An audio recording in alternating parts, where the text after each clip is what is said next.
Morning बच्चों। और आज हम शुरू करेंगे, नए टॉपिक नहीं है एक्चुअल में, ये लास्ट टॉपिक था हमारा जिसमें हम राज्य की नीति के निदेशक तत्व पढ़ रहे हैं, उसी को कंटिन्यू करेंगे।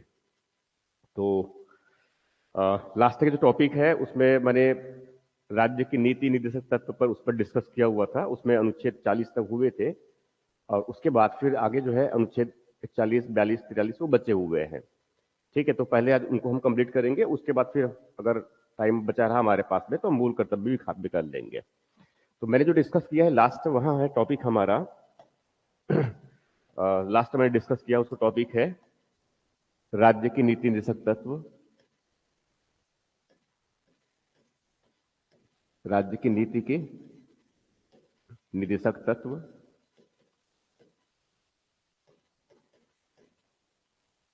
ये भाग 4 में भारत के संविधान के, और इस पर मैं ऑलरेडी डिस्कस कर चुका हूं कि यहां जो है न्यायालय के द्वारा प्रवर्तित नहीं करवाए जा सकते, मगर ये देश के शासन के लिए मूलभूत है। राइट, ये हमने डिस्कस किया हुआ है। ये एक तरह से भारत के जो सरकार है, राज्य की केंद्र की विधायिका है, राज्य की सरकार, उनकी विधायिका और स्थानीय प्रशासन, इन सब पर एक दायित्व के रूप में है। ठीक है, जिसमें मैंने डिस्कस ऑलरेडी कर रखा है अनुच्छेद 36 से लेकर के जो है अनुच्छेद 40 तक। अनुच्छेद 40 में मैंने जो डिस्कस किया है उसमें बताया मैंने कि उसमें ग्राम पंचायतों का संगठन करना ये राज्य का दायित्व है। ये वहां तक हमने डिस्कस किया हुआ है। अब यही आगे मुझे जो डिस्कस करना है वहां है अनुच्छेद 41, वहां है अनुच्छेद 41। ठीक है, तो अनुच्छेद 41 जो है वो 3 प्रकार की बातें करते हैं ये। ठीक है, ये बहुत इंपॉर्टेंट है, बहुत इंपॉर्टेंट इस वजह से है क्योंकि इससे हमें जो है अधिकार मिलता है। हालांकि उन अधिकारों को हम जो है न्यायालय के द्वारा प्रवर्तित नहीं कराए जा सकते, मगर एक तरह से अगर देखा जाए तो यहाँ जो है अधिकार ही है हमारे लिए। जैसे अब इसमें जो प्रावधान कर रखा है, इसमें जो प्रावधान कर रखा है कि कुछ दशाओं में, इसमें एक्चुअल में इस प्रकार की व्यवस्था है कि राज्य, और राज्य मतलब मैं किन की बात कर रहा हूं, उस राज्य की बात कर रहा हूं जिनकी परिभाषा अनुच्छेद 36 में दे रखा है, जिसकी परिभाषा किस में दे रखा है, 36 में दे रखा है। ठीक है, और राज्य, तो राज्य अपनी आर्थिक सीमाओं के भीतर, राज्य अपनी आर्थिक सीमाओं के भीतर, पहले मैं थोड़ा सा इनको लिख लेता हूं, उसके बाद इसको समझाऊंगा मैं। ये अपनी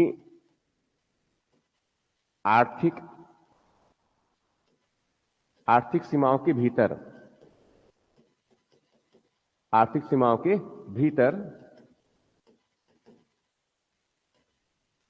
3 बातें हैं इसमें। ये पहली बातें हैं काम, और दूसरी बातें हैं शिक्षा, और तीसरा बातें हैं लोक सहायता। तीसरी बातें हैं लोक सहायता।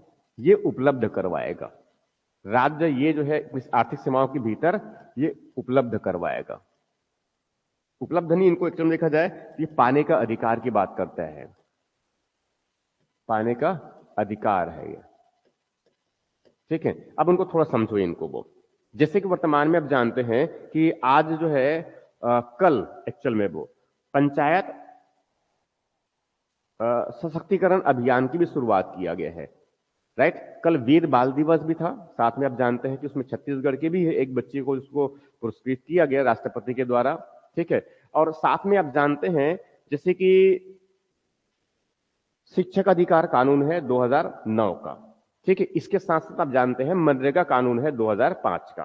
ठीक है, तो जो मनरेगा कानून हो या फिर प्रधानमंत्री ग्राम सड़क योजना हो या कोई भी योजना जिससे रोजगार का सृजन हो रहा है, जिससे रोजगार का सृजन हो रहा है, भारत सरकार ने जो भी योजनाएं लागू किया उससे अगर मान लो रोजगार का सृजन होता है, इसका मतलब यह है कि वहां अपने लोगों को, अपने नागरिकों को, अपने निवासियों को वहां रोजगार उपलब्ध करवा रहा है। तो एग्जैक्टली अगर देखा जाए तो वर्तमान में अगर भारत सरकार हो चाहे राज्य सरकार, कोई भी सरकार यदि रोजगार सृजन के लिए काम करता है किसी भी योजना के माध्यम से, कोई कानून के माध्यम से, तो वहां जो है भारत के संविधान में जो उनको जो बाध्यता दी गई है, उनको दायित्व जो सौंपा गया है कि राज्य अपनी आर्थिक सीमाओं के भीतर, आर्थिक सीमाओं का मतलब यह हुआ कि उनके पास में जितनी उनकी आर्थिक संसाधन है, मतलब उनके पास जितने धन है उनकी बात कर रहा हूं मैं, मतलब उनके पास में जितना धन है उसके अनुरूप ही वहां कोई काम कर सकता है ना। जैसे कोई परियोजना शुरू करना है या कोई बड़ा विकासात्मक गतिविधियों को आगे बढ़ाना है तो स्वाभाविक है उनके पास जितने जेब में पैसे होंगे उतने ही काम करेंगे ना।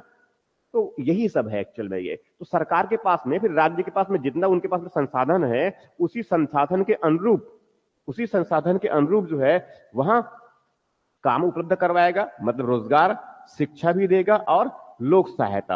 अब शिक्षा जैसे काम जो है, तो काम के लिए इसमें क्या है, जैसे कि इसमें एक एग्जांपल ले लूं मनरेगा का, तो मनरेगा में कितने दिन का काम देता है, गांव में कितने, ग्रामीण क्षेत्र में कितने, अभी 100 दिनों का ये काम देता है, बस 100 दिवस की बस ये। मगर अगर यदि सरकार के पास अगर पैसा होता, धन होता, तो क्या वो 365 दिन काम नहीं दे सकते? दे सकते हैं, मगर अभी उनके पास में उतना धन नहीं है। इसीलिए कह रहे हैं कुछ दशाओं में, ठीक है, इसीलिए क्या कह रहे हैं कि वहां जो है अपनी कुछ परिस्थितियां हैं उनकी, ये उन परिस्थितियों में ही जो है वहां इस प्रकार से वहां जो है काम और शिक्षा और लोक सहायता, मतलब कुछ दशाओं की बात कर रहे हैं, कुछ दशाओं में। तो कुछ दशाओं का मतलब क्या हुआ, वही जो है उनकी जो आर्थिक जो क्षमता है वहां तक। उनमें मनरेगा जैसे बताया मैंने, तो मनरेगा में क्या है, ग्रामीण क्षेत्र में जो है अकुशल, एक्चुअल में अकुशल रोजगार देता है ये, इसमें कुशल रोजगार की बात नहीं है। गांव में देखे होंगे कि जो मनरेगा के अंतर्गत जो 100 दिन का रोजगार मिलता है ना, ये अकुशल श्रमिकों को मिलता है। ये अकुशल श्रमिक पास में, अकुशल श्रमिकों को है ये, श्रमिकों को है ये, जिनके पास में कोई कौशल नहीं है, कोई स्किल नहीं है। और इसीलिए भारत सरकार के द्वारा एक कौशल विकास, स्किल इंडिया मिशन भी शुरुआत किया गया है, प्रधानमंत्री कौशल विकास योजना, जिसमें मनरेगा में जो काम करते हैं उनको भी कौशल, उनका भी स्किल डेवलप किया जाए। और स्किल अगर डेवलप हो जाता है, इसका मतलब समझ में आ रहा होगा आपको कि उनके जो है विकासात्मक जो गतिविधियां हैं बहुत तेजी से आगे बढ़ सकती है। इनके साथ साथ शिक्षा का अधिकार, ठीक है, अनुच्छेद 41 में भी स्पष्ट रूप से कहा गया है, वैसे ही जैसे कि अनुच्छेद 21 में है, और एक और अनुच्छेद है अनुच्छेद 45। तो 3 जगहों पर इस शिक्षा का अधिकार से संबंधित है।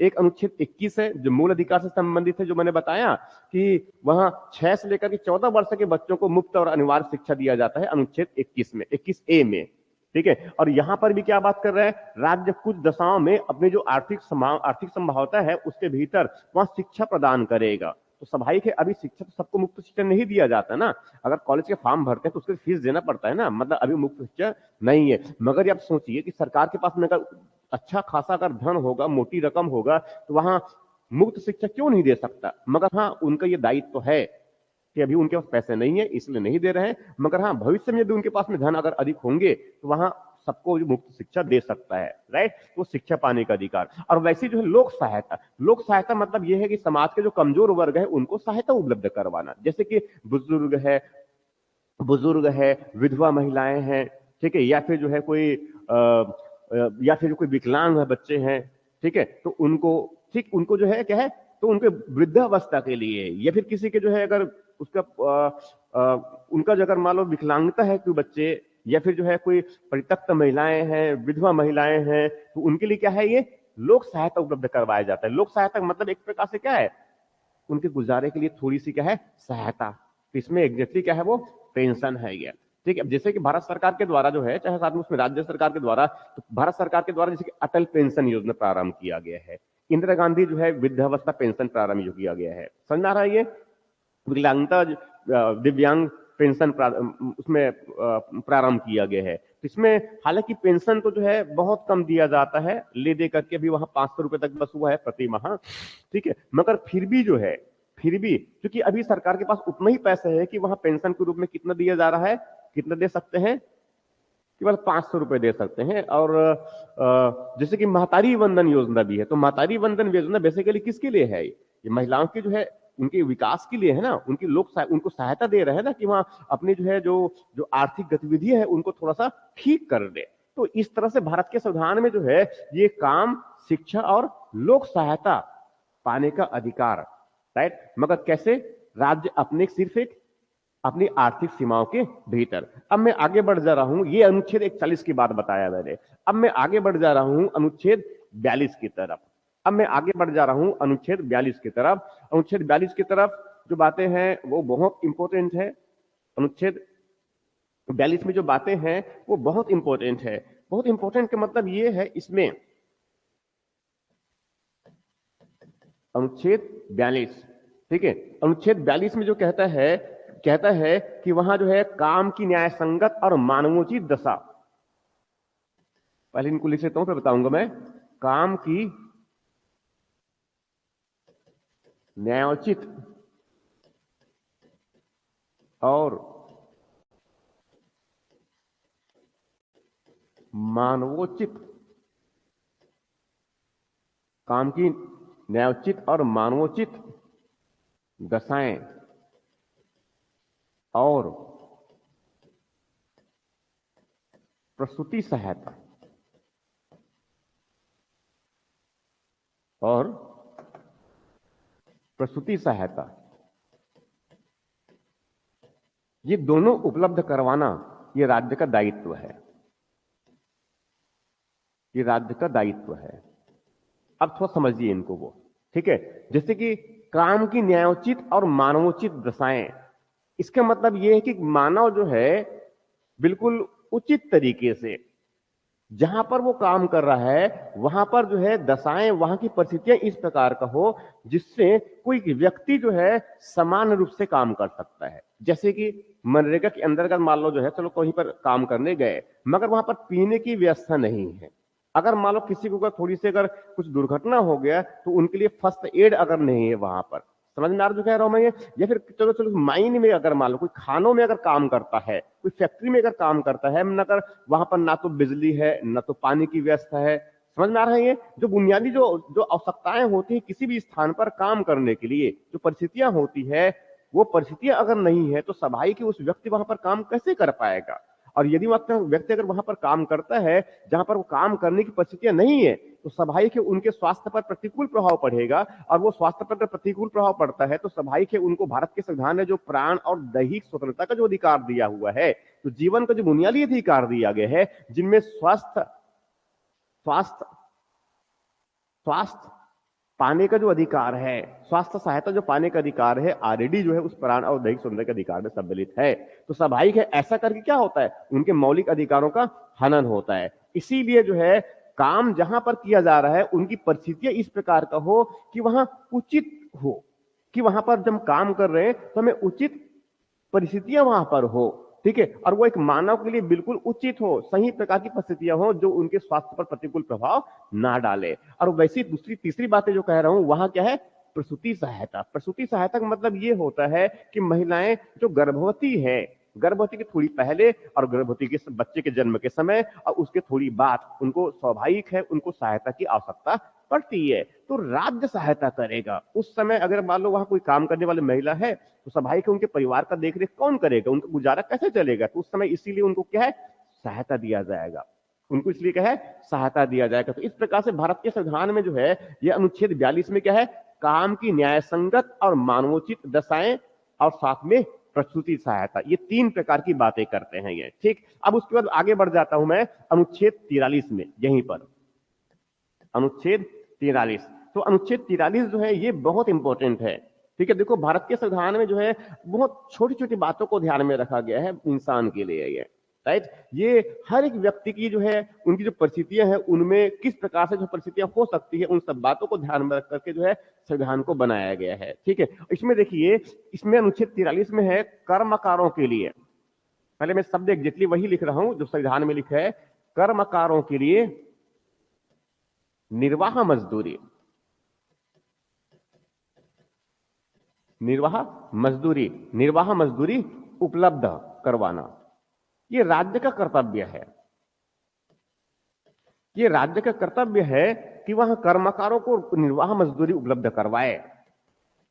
राज्य कर्मकारों के लिए, कर्मकार का मतलब सामान्य भाषा में अगर मैं कहूं तो श्रमिक की बात कर रहा है। ये कोई भी जो है श्रमिक जो काम कर रहा है, चाहे मनरेगा के माध्यम से हो या कोई और अन्य तरीके से जो भी हो, कोई भी कर्मकार जो श्रमिक है वहां कोई काम कर रहा है तो कम से कम उनको कम से कम इतना मजदूरी मिले, उनको कम से कम इतना मजदूरी मिले जिससे उनका गुजारा चल सके, उनके परिवार का गुजारा चल सके, ठीक है। काम भी कर रहे हैं मगर काम में इतना कम मजदूरी है जिससे ना तो उनका और उनके परिवार का गुजारा चल पा रहा है। तो क्या उस तरह की मजदूरी करना जो है क्या वो उनके लिए मुनासिब है? बिल्कुल भी नहीं है। इसीलिए क्या किया जाता है कि संविधान में जो प्रावधान कर दिया गया है कि कम से कम राज्य इस प्रकार की व्यवस्था बनाएगा कि जो कोई भी कर्मकार है, कोई भी श्रमिक है, तो कोई भी श्रमिक है उनको इतना मजदूरी मिले, जो भी वह काम कर रहा है एक दिन का, तो उतना मजदूरी मिले जिससे उनका गुजारा हो सके सामान्य रूप से। तो ये जो बातें किसमें है, अनुच्छेद 43 में है। अब मैं आगे बढ़ जाता हूं, अनुच्छेद 43 ए है, ये 43 ए है, अनुच्छेद 43 ए। अब 43 ए है, इसका मतलब ये मूल संविधान में नहीं था, इनको बाद में जोड़ा गया है। ये जो है जब 42वें संविधान संशोधन किया गया 1900 अधिनियम 1976 में, ठीक है, 1976 में, तब उस समय चूंकि हमने भारत के संविधान में 42वें संविधान संशोधन के माध्यम से संविधान की उद्देशिका में हम समाजवादी शब्द को नया जोड़े। समाजवादी शब्द का मतलब ये होता है सामान्य भाषा में कि उत्पादन और उत्पादन के जो साधन है उस पर समुदाय का अधिकार होगा, समाज का अधिकार होगा। तो उसी के अनुरूप ये बदलाव किया गया था एक्चुअल में, ये कि जो सरकारी उद्यम है, मतलब सरकारी जो कंपनियां हैं, ठीक है, उनमें जो कर्मकार है, उस उद्यम में जो काम करते हैं, जो कोई उद्योग है या कोई कंपनी है, सरकारी कंपनी की बात कर रहा हूं मैं, जैसे कि भिलाई स्टील में, भिलाई स्टील प्लांट है भारत में, छत्तीसगढ़ में, आप जानते हैं तो वो क्या है, एक सार्वजनिक क्षेत्र की कंपनी है, सरकारी कंपनी है। तो वहां जो काम करने वाले जो श्रमिक है, वहां जो काम करने वाले श्रमिक है, वहां श्रमिकों को जो है, जो उस कंपनी के प्रबंधन में, उसके मैनेजमेंट का उनको हिस्सा बनाए, उनका मैनेजमेंट का हिस्सा बनाए। मगर वो मैनेजमेंट का हिस्सा कब बन पाएगा, श्रमिक जो है उस कंपनी के मैनेजमेंट का, प्रबंधन का हिस्सा कब बन पाएगा, तब जब उनके पास कंपनी का कुछ हिस्सेदारी होगा, कंपनी के पास कंपनी का कुछ क्या है, हिस्सेदारी होगा। इसीलिए जो है भारत के संविधान में प्रावधान कर दिया गया कि वहां उद्योगों के प्रबंधन में, वहां जो है उद्योगों के प्रबंधन में,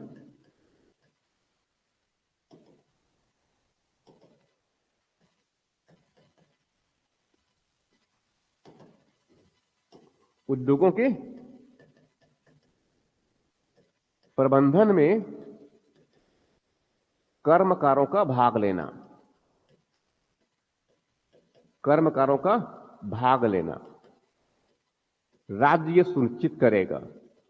राइट, तो कर्मकार का मतलब मैं फिर किसकी बता रहा हूं, मैं श्रमिक की ही बात कर रहा हूं, मैं श्रमिकों की बात कर रहा हूं मैं, ठीक है। और किसमें, जो उद्यम है, अब उद्यम मतलब उद्योग, जो उद्योग है, उद्योग, ठीक है, उद्योगों के प्रबंधन में कर्मकारों का भाग लेना। अब उद्योग मतलब कौन सा, कोई भी जो है कंपनी, सामान्य भाषा में इनको कहूं मैं तो कोई उपक्रम होता है ये, ठीक है, कोई उपक्रम हो गया, कोई कंपनी हो गया। तो उन कंपनी में जो काम करने वाले जो श्रमिक है, उनका इसमें प्रबंधन में, मैनेजमेंट में भाग लेना। मगर मैनेजमेंट में जैसे बताया मैंने, भाग तभी ले पाएंगे तब जब उस श्रमिकों के पास में कुछ हिस्सा हो, इनके पास में कुछ हिस्सा हो। इनके पास कुछ हिस्सा होने का मतलब मैं किसकी बात कर रहा हूं, इनके पास कुछ उन कंपनी का शेयर्स हो। इसीलिए जो है उन श्रमिकों को जो है कुछ कुछ श्रमिकों को शेयर्स दिए गए, ठीक है, कुछ कुछ उनको क्या है, शेयर्स दिए गए। इस प्रकार से क्या हुआ, अनुच्छेद 43 ए जो 42वें संविधान संशोधन अधिनियम से जोड़ा गया, उसमें क्या है, उद्योगों के प्रबंधन में कर्मकारों का भाग लेना। ठीक, उसके बाद आगे बढ़ जा रहा हूं मैं, वह अगला जो अनुच्छेद है वह है अनुच्छेद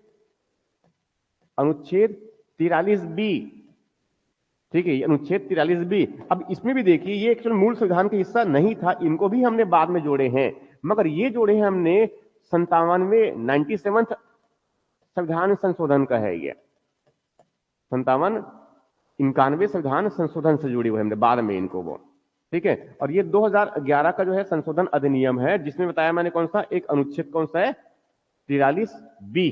43 बी में जो प्रावधान है, जैसे कि आए दिन सुनते होंगे कि जो सहकारी समिति है, भारत सरकार वर्तमान में और राज्य सरकार भी वर्तमान में जो सहकारी समितियां हैं, सहकारी जो समिति है, उनको भारत सरकार बहुत तेजी से प्रोत्साहित कर रहा है, ठीक है, भारत सरकार उनको तेजी से प्रोत्साहित कर रहा है। जैसे छत्तीसगढ़ में भी जो है बड़ी मात्रा में प्राथमिक कृषि सहकारी साख समिति है, प्राथमिक वन उत्पाद सहकारी साख समिति है, ठीक है। उसके बाद फिर जो है मछुआरों समिति है, मछुआरा सहकारी समिति है, बुनकर सहकारी समिति है। समझ में आ रहा है जो कह रहा हूं मैं ये? तो एक्चुअल में सहकारिता का मतलब ये होता है कि आपस में जो है कुछ लोग मिलकर के, जैसे कि स्वयं सहायता समूह होता है, वैसे ही आपस में मिलकर के जो है अपने आर्थिक विकास के लिए वो काम करते हैं। लक्ष्य एक ही है, अब उस लक्ष्य की प्राप्ति के लिए बहुत सारे लोग आपस में मिल गए और उसी अपने अपने आर्थिक विकास के लिए वह क्या है, काम करते हैं, वहां समिति। तो इसलिए क्या बोलते हैं इनको, वो सहकारी समिति, इसमें प्रावधान किया गया है कि राज्य सहकारी समिति को बढ़ावा देगा।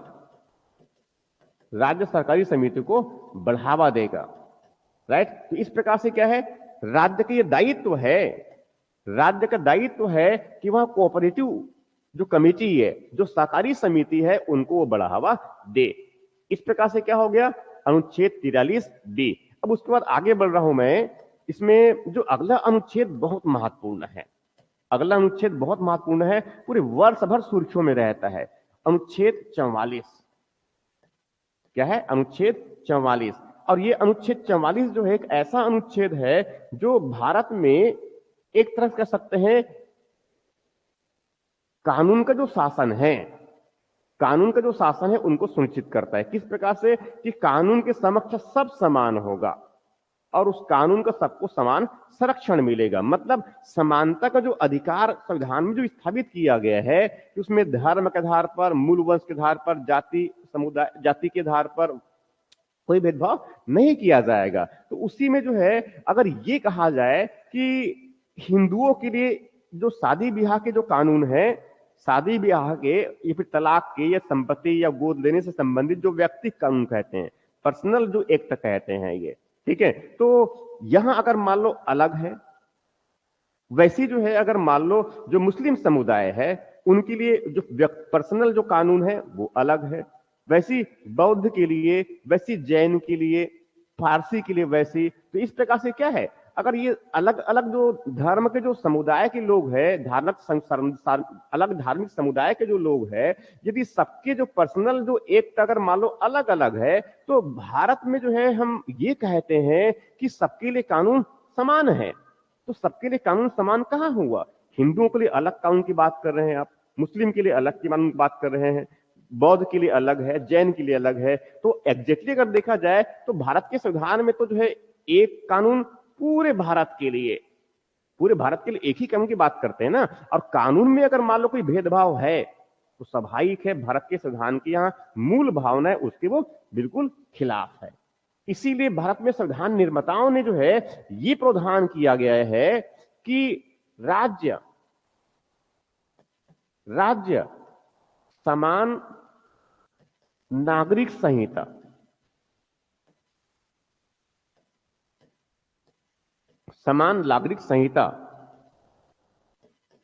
लागू करने का प्रयास करेगा। अब देखो ये इसमें शब्द लिख दिया गया है बच्चों, प्रयास करेगा। अब देखो यहां पर क्या लिखा है, प्रयास करेगा। कौन प्रयास करेगा, राज्य प्रयास करेगा। मगर जैसे बताया मैंने, ये भाग 4 एक्चुअल में अगर देखे तो क्या भाग 4 जो है ये भाग 4 न्यायालय द्वारा प्रवर्तनीय नहीं है, ये न्यायालय द्वारा प्रवर्तनीय नहीं है। अब न्यायालय द्वारा प्रवर्तनीय नहीं है, इसका मतलब राज्य अगर इसको लागू नहीं करता है तो हम न्यायालय नहीं जा सकते, जैसे कि हम भाग 3 के लिए जा सकते हैं। अब देखिए भारत का संविधान लागू कब हुआ, 26 जनवरी 1950 को, 75 साल पूरे हो गए। संविधान निर्माताओं ने आदेश दिया है संविधान में प्रावधान करके कि वह राज्य सभी नागरिकों के लिए एक समान संहिता बनाएगा, सभी नागरिकों के लिए समान संहिता बनाएगा। समान संहिता का मतलब यह है कि सभी समुदायों के लिए, भारत के सभी धार्मिक समुदायों के लिए एक समान व्यक्तिगत कानून मतलब पर्सनल लॉ। और व्यक्तिगत कानून का मतलब इसमें कौन कौन सी बातें सम्मिलित होती है मैं उसके बाद बता देता हूं। पहले थोड़ी सी यहां है, विवाह से संबंधित है इसमें मामले, उससे संबंधित कानून, जैसे कि हिंदुओं का अगर विवाह होता है तो हिंदू मैरिज एक्ट है, हिंदू विवाह अधिनियम है, ठीक है। और वैसे जो है मुस्लिम समुदाय के लिए अलग है, और हिंदू और एक अंतर धार्मिक, मतलब एक धर्म से दूसरे धर्म वाले के अगर विवाह होता है विवाह होता है, अंतर धार्मिक अगर विवाह होता है तो उनके लिए विशेष हिंदू विशेष विशेष मरीज एक्ट है, विशेष शादी कानून है। ठीक है, तो इस प्रकार से क्या है, विवाह से संबंधित है, तलाक से संबंधित है, ठीक है, वो उत्तराधिकारी से संबंधित है, उत्तराधिकारी से संबंधित है, संपत्ति से संबंधित है, ठीक है, और गोद लेने से संबंधित, गोद लेना। तो इस तरह से जो कानून है वर्तमान में, ये सब क्या है, हिंदुओं के लिए अलग है, मुस्लिम समुदाय के लिए अलग है, बौद्ध के लिए अलग है। तो स्वाभाविक है वर्तमान में भारत में एक कानून सभी समुदाय के लिए कहां हुआ, ये तो भेदभाव स्थिति अलग अलग हो स्थिति होगी ना। जबकि भारत के संविधान में क्या है, आदेश दिया है कि राज्य समान नागरिक संहिता बनाएगा, मगर अभी तक हमने बस ये बनाएगा, लागू करने का प्रयास करेगा, प्रयास कर रहे हैं, 75 साल गुजर गया। अब सोचिए, ठीक है, इस प्रकार से क्या है, अनुच्छेद 44 में क्या है, समान नागरिक संहिता। अभी जो है एक राज्य है भारत के, वहां है उत्तराखंड, उत्तराखंड, यहां पर समान नागरिक संहिता जो है लागू किया गया है, ये ध्यान रखेंगे आप। ठीक है, तो इस प्रकार से क्या हुआ, अनुच्छेद 44। अब मैं आगे बढ़ रहा हूं इसमें अनुच्छेद 45 की तरफ, अब मैं आगे बढ़ रहा हूं अनुच्छेद 45 की तरफ।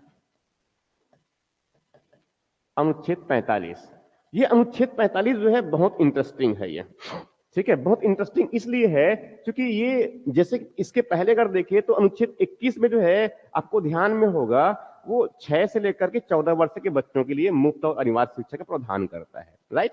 ठीक है, तो वो 6 से लेकर 14 वर्ष के बच्चों को तो ठीक है, आपने शिक्षा देने दे दिया, स्कूल भेज दिया उनको, और वहां पर मध्याह्न भोजन योजना के माध्यम से उनको खाना पीना भी मिल गया, ठीक, तो खाने पीने के साथ उनको वहां पर पढ़ाया भी जा रहा है, ये तो ठीक हो गया। किसके लिए ठीक हुआ, 6 वर्ष से लेकर के 14 वर्ष के बच्चों का।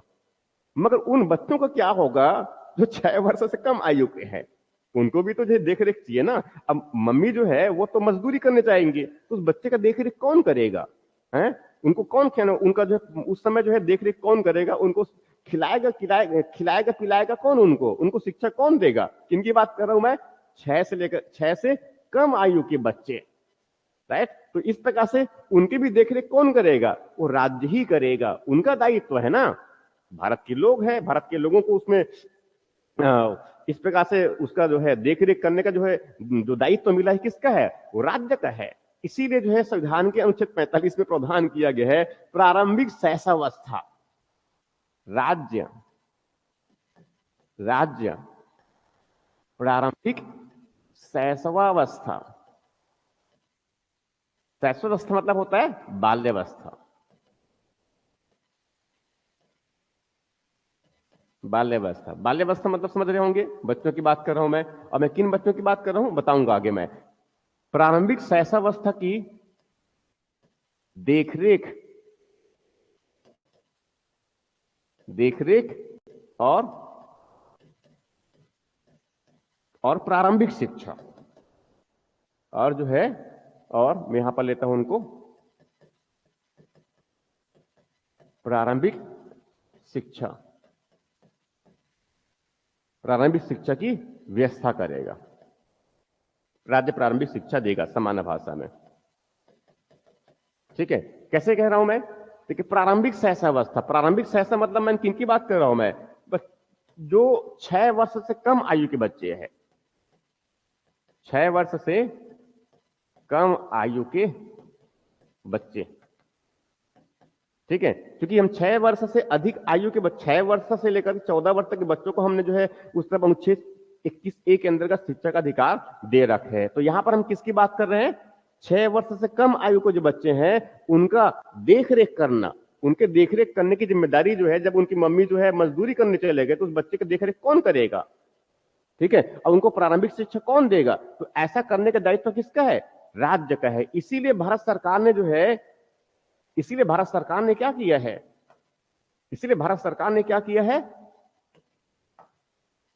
भारत सरकार ने क्या किया, इनकी देखरेख के लिए यहां जो है आंगनबाड़ी,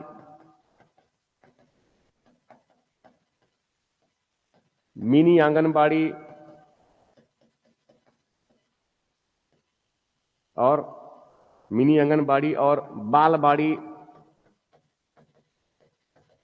ठीक है, इस प्रकार की व्यवस्था किया है। और जानते हैं गांव देहात में देखे होंगे आंगनबाड़ी में बच्चे जो है एक साथ में कैसे मौज मस्ती करते हुए, खेलना ही है उनको, क्यों देखा जाए तो खेलना भी है, खेलने का काम भी हो जाता है, खाने के भी काम मिल जाता है, खाने की भी व्यवस्था हो जाती है, और साथ में थोड़ी बहुत अगर शिक्षा है तो भी ठीक है। मतलब क्या क्या हो रहा है एक्चुअल में कि मम्मी अगर मान लो काम करने चलेगी तो उसका देखरेख करने के लिए कहां पर, ठीक है उनको आंगनबाड़ी में भेज दिए, और वहां पर वो खाने पीने की व्यवस्था भी है, देखने के लिए भी है, और वो सब कुछ ठीक है। तो इस प्रकार से क्या है कि भारत के संविधान में जो है इतने इंटरेस्टिंग इस तरह की पूरे प्रावधान को रखा गया है। तो ये कहां पर है, अनुच्छेद 45 में। ये उनको शिक्षा भी दिया जा रहा है। शिक्षा कैसे, बिल्कुल प्रारंभिक बच्चों को खेलते खेलते सिखाया जाता है, ठीक है, इस प्रकार से। तो ये क्या हो गया, अनुच्छेद 45 हो गया। अब उसके बाद मैं आगे बढ़ रहा हूं अनुच्छेद 46 की तरफ।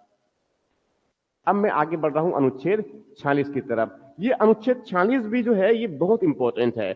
बहुत इंपॉर्टेंट इसलिए है क्योंकि ये एक्चुअल में जो है एक तरह से देखा जाए तो जो समाज के जो कमजोर वर्ग जिनको माने जाते हैं, जैसे कि अनुसूचित जाति है, अनुसूचित जनजाति है, और साथ में आर्थिक आधार पर भी जो कमजोर वर्ग है उनकी बातें कर रहे हैं ये। आर्थिक आधार पर भी जो कमजोर वर्ग है उनकी बातें कर रहा है ये। तो उनके लिए राज्य जो है उनको सहायता उपलब्ध करवाएगा, उनको लिए विशेष प्रयास करेगा, उनका आर्थिक सामाजिक विकास हो, उनका सामाजिक आर्थिक विकास हो। मैं किसकी बातें कर रहा हूं, मैं किसकी बात कर रहा हूं, राज्य अनुसूचित जाति, अनुसूचित जाति, अनुसूचित जनजाति, अनुसूचित जाति, अनुसूचित जनजाति, और अन्य दुर्बल वर्ग, अन्य दुर्बल वर्ग, इनके शैक्षणिक, इनके शैक्षणिक और आर्थिक विकास को बढ़ावा देना। राइट, मतलब क्या बात कर रहे हैं एक्चुअल में कि राज्य जो है, कि राज्य जो है वहां जो कमजोर वर्ग है इनको एक्चुअल में कमजोर वर्ग माने जाते, समाज के कमजोर वर्ग माने जाते हैं ये, समाज के क्या है ये, कमजोर वर्ग माने जाते हैं। तो सभाई के भारत के संविधान में क्या किया गया, जैसे कि मूल अधिकार दिया गया है तो वह राजनीतिक अधिकार हुआ ना, राजनीतिक सशक्तिकरण के लिए दिया गया है। तो वैसी भागचाल का उद्देश्य क्या है, सामाजिक आर्थिक विकास करना भारत के नागरिकों का, भारत के लोगों का। तो स्वाभाविक है अगर समाज में कोई कमजोर वर्ग है, शैक्षणिक दृष्टिकोण से अगर कोई कमजोर वर्ग है, कोई आर्थिक दृष्टिकोण से कमजोर वर्ग है, तो उनको विकास के लिए अवसर कौन उपलब्ध करवाएगा, राज्य उपलब्ध करवाएगा ना।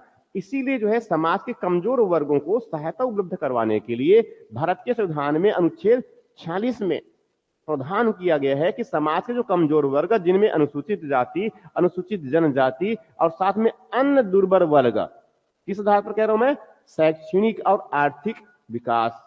तो शैक्षणिक और आर्थिक रूप से कमजोर दुर्बल वर्ग के उनके उनके जो है उनके सशक्तिकरण के लिए राज्य विशेष प्रयास करेगा। तो इसीलिए जो है, इसीलिए आप ये देखे होंगे, इसीलिए देखे होंगे कि जो अन्य दुर्बल वर्ग किस एजिस पर, शैक्षणिक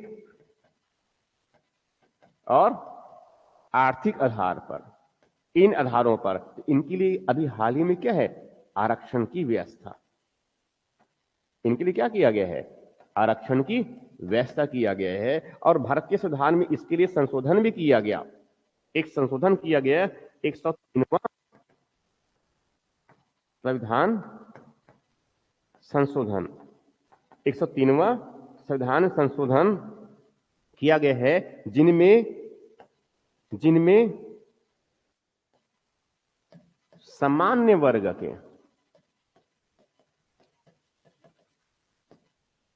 आर्थिक रूप से कमजोर,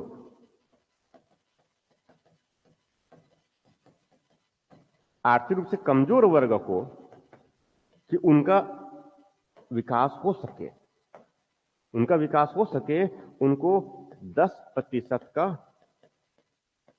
आरक्षण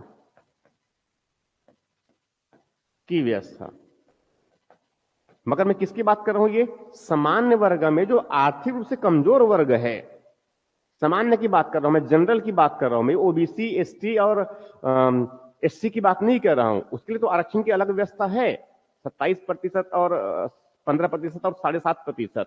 ठीक है, मगर यहां पर मैं किसकी बात कर रहा हूं, मैं ये आर्थिक रूप से सामान्य वर्ग में जो आर्थिक रूप से जो कमजोर वर्ग है उनको 10% आरक्षण की व्यवस्था दिया जाना है, और संविधान में इसके लिए संशोधन भी किया गया। तो एक्चुअल में ऐसा कर देखा जाए तो क्यों किया गया, क्योंकि संविधान में जो है अनुच्छेद 46 में प्रावधान किया गया है कि राज्य अनुसूचित जाति, अनुसूचित जनजाति और अन्य जो दुर्बल वर्ग है आर्थिक और शैक्षणिक आधार पर, उनके प्रोन्नति के लिए, उनके विकास के लिए राज्य कदम उठाएगा। तो क्या कदम उठाया, संविधान में संशोधन करके उनको 10% आरक्षण की व्यवस्था कर दिया। और एसटी और एससी के लिए तो ऑलरेडी से पहले से है, राइट। इस प्रकार से क्या हुआ, यह अनुच्छेद 47 हो गया। अब मैं आगे बढ़ रहा हूं अनुच्छेद 48 की तरफ, 46 हो गया ना ये। अब मैं आगे बढ़ रहा हूं अनुच्छेद 47, ठीक है, अनुच्छेद 47। तो अनुच्छेद 47 में जो है 3 बातें हैं, एक पोषाहार स्तर है और दूसरा जो है जीवन स्तर है और साथ में दूसरा क्या है, लोक स्वास्थ्य। तो 3 बातें। तो एक्चुअल में इसमें क्या है, राज्य 3 बातें। तो 3 बातों में पहला क्या है, पोषाहार स्तर, उनके जीवन स्तर और उनका जो है स्वास्थ्य सुधार। राज्य इसके लिए काम करेगा, इसके लिए काम करेगा। ठीक, अभी जैसे कि आप जानते हैं कि कल ही जो है भारत में भारत सरकार के द्वारा पंचायत सुपोषण अभियान प्रारंभ किया गया। कौन सी योजना की बात कर रहा हूं मैं, पंचायत सुपोषण अभियान, राइट। तो पंचायत सुपोषण अभियान किस लिए, पंचायतों में जो जिनको आहार पर्याप्त नहीं मिल पाता, उस पंचायत में अगर कोई इस प्रकार के है, कोई परिवार इस प्रकार का है जिनमें बच्चे को या फिर महिलाओं को जो पर्याप्त पोषण नहीं मिल पाता, और पर्याप्त पोषण अगर नहीं मिलेगा तो क्या होगा, कुपोषित हो जाएंगे, तो बच्चे कमजोर होंगे। और अगर वो महिलाएं अगर सुपोषित हुए तो स्वाभाविक है जब बच्चे का जन्म होगा तो वो भी क्या हो जाएगा, कुपोषित हो जाएगा। और कुपोषित अगर हुआ इसका मतलब स्वास्थ्य संबंधित उनको कई समस्याएं आने वाली है। इसीलिए भारत सरकार जो है, भारत सरकार जो है और साथ में राज्य सरकार दोनों मिलकर के भारत को जो है एक स्वस्थ भारत बनाने के लिए, भारत को जो है, भारत के जो लोगों को स्वस्थ बनाने के लिए कई प्रकार की पहल किया है। अब उसमें से एक पहल जैसे बताया मैंने अभी जो है जो प्रारंभ किया, पंचायत सुपोषण अभियान। ऐसा एक्चुअल में, या फिर इसके अलावा अगर जानते होंगे आप तो जानते होंगे तो राष्ट्रीय स्वास्थ्य मिशन प्रारंभ किया गया है, आप ये भी जानते हैं। उसमें एकीकृत बाल विकास परियोजना है जिसमें आंगनबाड़ी है, आंगनबाड़ी में देखे होंगे, आंगनबाड़ी है, उसके बाद उसमें खाने पीने की व्यवस्था है, यहां तक कि पोर्टिफाइड जो है उसमें राइस दिया जाता है, यहां तक कि उसमें पाउडर जो उसमें विटामिन मिनरल्स युक्त एक पाउडर भी दिया जाता है। समझ में आ रहा जो कह रहा हूं मैं ये, तो ये सब क्यों किया जाता है भारत सरकार के द्वारा, किस लिए, इसलिए अपने नागरिकों को वहां स्वस्थ बनाना चाहते हैं, वहां पोषण युक्त बनाना चाहते हैं।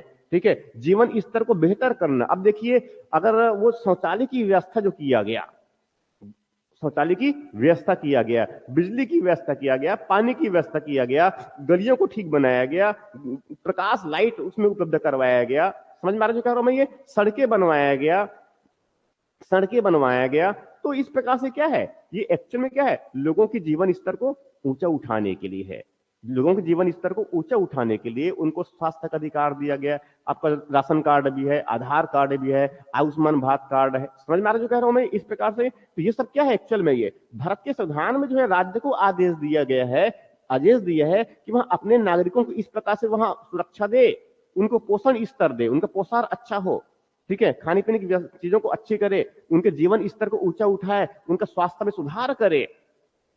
ठीक है, इसीलिए भारत सरकार के द्वारा, राज्य सरकार द्वारा कई प्रकार से काम किए जाते हैं जिससे भारत के नागरिक जो है उनको पोषण स्तर अच्छा हो, उनका जीवन स्तर अच्छा हो और वहां स्वास्थ्य अच्छा रहे। ठीक इस प्रकार से ये एक्चुअल में कहां पर किया गया है ऐसा, संविधान में अनुच्छेद 47 है, अनुच्छेद 47 में इस प्रकार से संविधान में प्रावधान कर दिया गया है, इसीलिए राज्य के दायित्व है कि वहां इस प्रकार से काम करेगा। अब जानते हैं कि कोविड के समय भारत सरकार ने किस प्रकार से काम किया, इतनी बड़ी मात्रा में, जितनी तेजी से भारत सरकार में जो है उनका टीकाकरण किया गया, पूरी दुनिया इससे आश्चर्य है।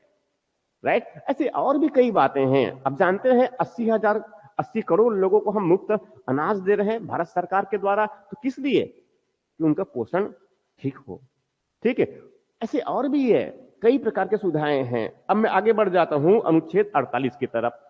अब मैं आगे बढ़ जाता हूं अनुच्छेद 48 की तरफ। देखो, मैं जितना बता रहा हूं, इनको अगर आप थोड़ा रियल में अगर ध्यान से अगर सुन करके उनकी बातों को अगर रखते हैं दिमाग में, तो आपके एग्जाम हॉल में बहुत काम आने वाला है ये। ठीक है, मतलब वास्तविकता यही है कि अगर एग्जाम निकालना है आपको, तो चीजों को समझ करके पढ़ना पड़ेगा। मतलब पढ़ना तो पड़ेगा ही पड़ेगा, बिना पढ़े एग्जाम नहीं निकल सकता। मैं भी पहले पढ़ा हूं, मैं इसलिए पढ़ा पा रहा हूं ना। अगर मैं नहीं पढ़ा होता तो मैं कैसे पढ़ाता? तो आप खुद को थोड़ा सा देखिए, समझिए, अपने लिए, अपने बेहतरी के लिए समझिए कि एक्चुअल में जो है आवश्यकता किस बात की है। और मैं भी अगर थोड़ी बहुत ही बस पढ़ा के निकल जाऊं, तो हो सकता है मैं तो पढ़ा दिया ये कह सकता हूं मैं, मगर वास्तविक में जो है मुझे मालूम है उससे एग्जाम नहीं निकलेगा। इसीलिए जो है हमारा सबका प्रयास है, हमारे सभी शिक्षक प्रयास कर रहे हैं कि हम थोड़ा सा ठीक पढ़ा दें। जितना हमारे पास समय जो मिला हुआ है, हम उसमें अच्छे से समझा दें, और उतना तो कम से कम समझा ही दे, जिससे यदि उन बातों को अगर आप ध्यान रखते हैं तो आपका एग्जाम निकल जाए। राइट, तो इसीलिए जो है ये जितनी सारी बातें कर रहा हूं मैं, हो सकता है थोड़ा सा लगेगा हमें समझाने में समय लग रहा है, मगर हाँ, इतना थोड़ा समझ करके हम पढ़े तो चीजें हमें याद रहेंगे। अब मैं किस तरह आगे बढ़ रहा हूं अनुच्छेद 48 की तरफ। अब मैं आगे बढ़ रहा हूं अनुच्छेद 48। अनुच्छेद 48 का संबंध जो है वह कृषि और पशुपालन से संबंधित है। इसमें भी सेम बातें हैं। राज्य, इसमें सेम बातें हैं कि राज्य कृषि और पशुपालन का, कृषि और पशुपालन का संगठन करेगा। तो एग्जैक्टली अगर देखा जाए तो ये किसके लिए, किससे संबंधित जुड़ी हुई बातें हैं यहां पर? ये किससे जुड़ी हुई बातें हैं? ये एग्जैक्टली जो है किससे जुड़ी हुई है? एक कृषि और साथ में क्या है? पशुपालन। और संविधान क्या कह रहा है कि इसके संगठन के लिए काम करेगा, किसानों के संगठन के लिए काम करेगा। इसीलिए जो है इसीलिए जो है कृषि उत्पादक संगठन, किसान उत्पादक संगठन बनाया सरकार ने ये। ठीक है, पशुपालन के लिए जानते हैं कि अमूल एक ब्रांड है पूरा। ठीक है, इसीलिए उनको, ठीक, तो कृषि और पशुपालन ये स्वाभाविक है, ये भारत की अर्थव्यवस्था क्या है? रीढ़ है, भारत की अर्थव्यवस्था की रीढ़ है। अगर एक एक एक भी वर्ष अगर मानसून असफल हो जाता है, बारिश नहीं हुआ ठीक से, तो आप समझ सकते हैं कि भारत की स्थिति क्या होगी। 140 करोड़ लोगों की जो है खाने की व्यवस्था कौन करता है? कौन? भारत के किसान ही करते हैं ना। और ये केवल भारत के किसान, ये भारत के ही लोगों को खाना खिलाते हैं ऐसा नहीं है। कई ऐसे देश हैं जहां पर बहुत बड़ी मात्रा में भारत से चावल चावल उनको निर्यात किया जाता है। ये, हाँ, हमारे पास में समस्या थोड़ी सी दलहन की है, मगर फिर भी हम दलहन फसलों को भी अब थोड़ा सा ज्यादा मात्रा में उत्पादन शुरू कर दिए हैं। ठीक, इस प्रकार से क्या है, भारत कृषि के मामले में कई मामले बहुत आगे है। ठीक है, क्षेत्र भूमि हमारे पास बहुत बड़ी मात्रा में है, मगर समस्या हमारे पास में क्या है कि आज भी कृषि हमारे पास में बहुत बड़ी मात्रा में परंपरागत कृषि है। परंपरागत कृषि का मतलब ये कि वही पुराने किसान, पुराने घिसी पिटी तरीके से हम खेती बाड़ी कर रहे हैं। स्वाभाविक इससे क्या होगा? उत्पादन कम होगा ना। हमारी उत्पादकता क्या है? बहुत कम है। जैसे कि कई देश है उस तरफ, इसराइल जैसे छोटा सा एक देश है, जापान है, अमेरिका है, यूरोप में, उसमें उनमें अनाजों की उत्पादकता जो है हमसे कई गुना ज्यादा है, हमसे बहुत ज्यादा है। मगर चूंकि हमने कृषि को हमने आधुनिक नहीं बनाया है, कृषि को हमने वैज्ञानिक नहीं बनाया है, और इसी वजह से हमारा उत्पादन क्या है? कम होता है। इसीलिए भारत के संविधान में भी यह प्रावधान किया गया, भारत के संविधान में भी प्रावधान किया गया कि राज्य जो है, राज्य राज्य कृषि और पशुपालन का वह संगठन करेगा। तो कृषि, तो किस प्रकार से इन दोनों को जो है भारत के संविधान ने आदेश दे रखा है कि वहां आधुनिक, इनको आधुनिक और वैज्ञानिक पद्धति को अपनाना। राइट। तो भारत का संविधान राज्य को आदेश दिया है कि वह अपने कृषि को, अपने पशुपालन को, जो किसान है, जो पशुपालक है, उनको वहां उनके लिए सुविधा दे, उनको कृषि को आधुनिक बनाए, वैज्ञानिक बनाए। आधुनिक और वैज्ञानिक जो पद्धति है उनको कृषि में, पशुपालन में उपयोग करें, जिससे जो है कृषि और पशुपालन में उत्पादकता बढ़ाई जा सके। जिससे क्या होगा, किसानों की आय भी बढ़ेगी और उससे स्वाभाविक है खुशहाली आएगा, गरीबी दूर होगा। तो इस प्रकार से भारत के संविधान का उद्देश्य क्या है? संविधान का उद्देश्य क्या है? सभी को है अवसर विकास का प्रदान करना। इस प्रकार से क्या हुआ, अनुच्छेद 48 में क्या बातें हैं कि राज्य कृषि और पशुपालन का संगठन करेगा, कृषि और पशुपालन को वहां आधुनिक और वैज्ञानिक बनाएगा। इस प्रकार से क्या हुआ, यह अनुच्छेद 48। अब मैं आगे बढ़ जाता हूं, इसमें एक नया अनुच्छेद जोड़ा गया उसकी तरफ, ये बाद में जोड़ा गया। एक अनुच्छेद है अनुच्छेद 48 का, अनुच्छेद 48 का। ये जो अनुच्छेद 48 का जो है, ये हमने 42वें संविधान संशोधन से जोड़े हैं।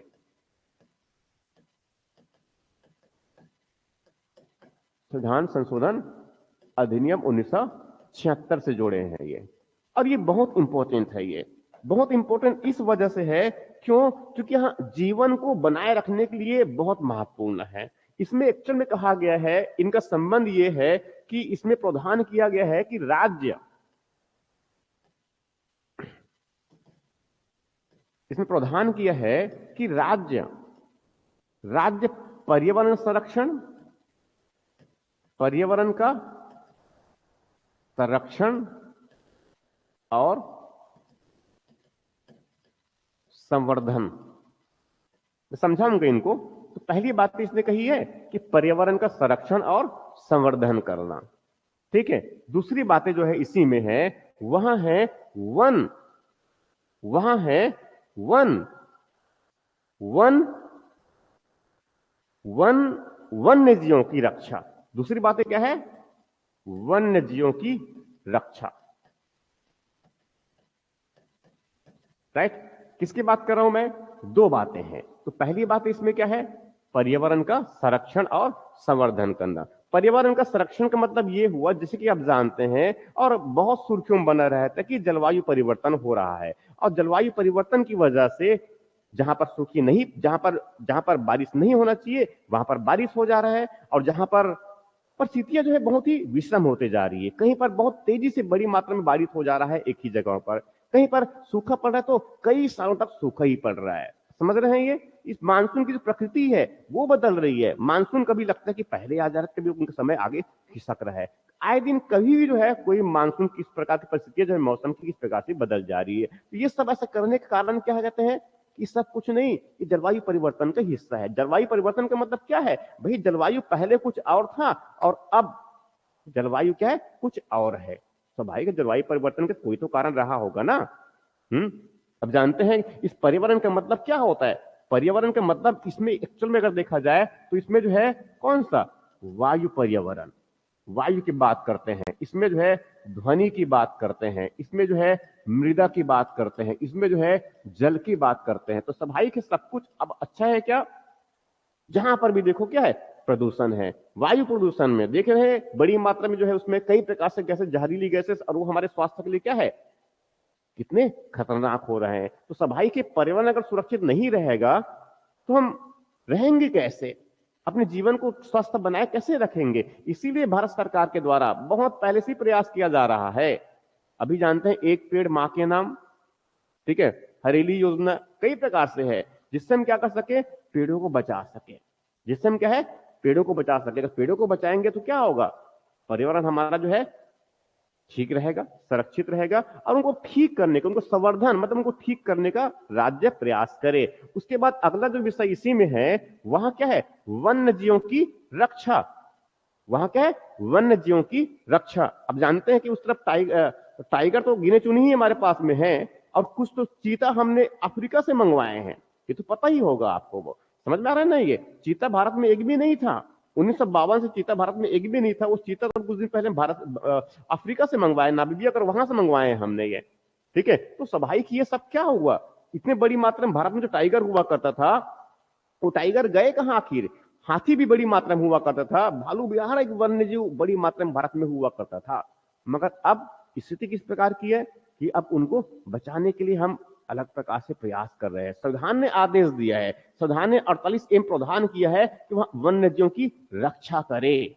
अब इसीलिए भारत सरकार उनकी रक्षा करने के लिए कहीं पर वहां बायोस्फीयर रिजर्व, कहीं पर इनको हिंदी में लिख देता हूं, इनको जो है बायोस्फीयर रिजर्व, तो कहीं पर जो है राष्ट्रीय उद्यान, तो कहीं पर वन्यजीव अभ्यारण्य,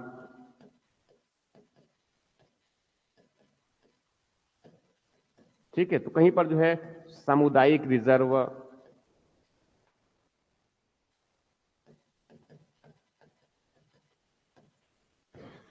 कहीं पर संरक्षित रिजर्व,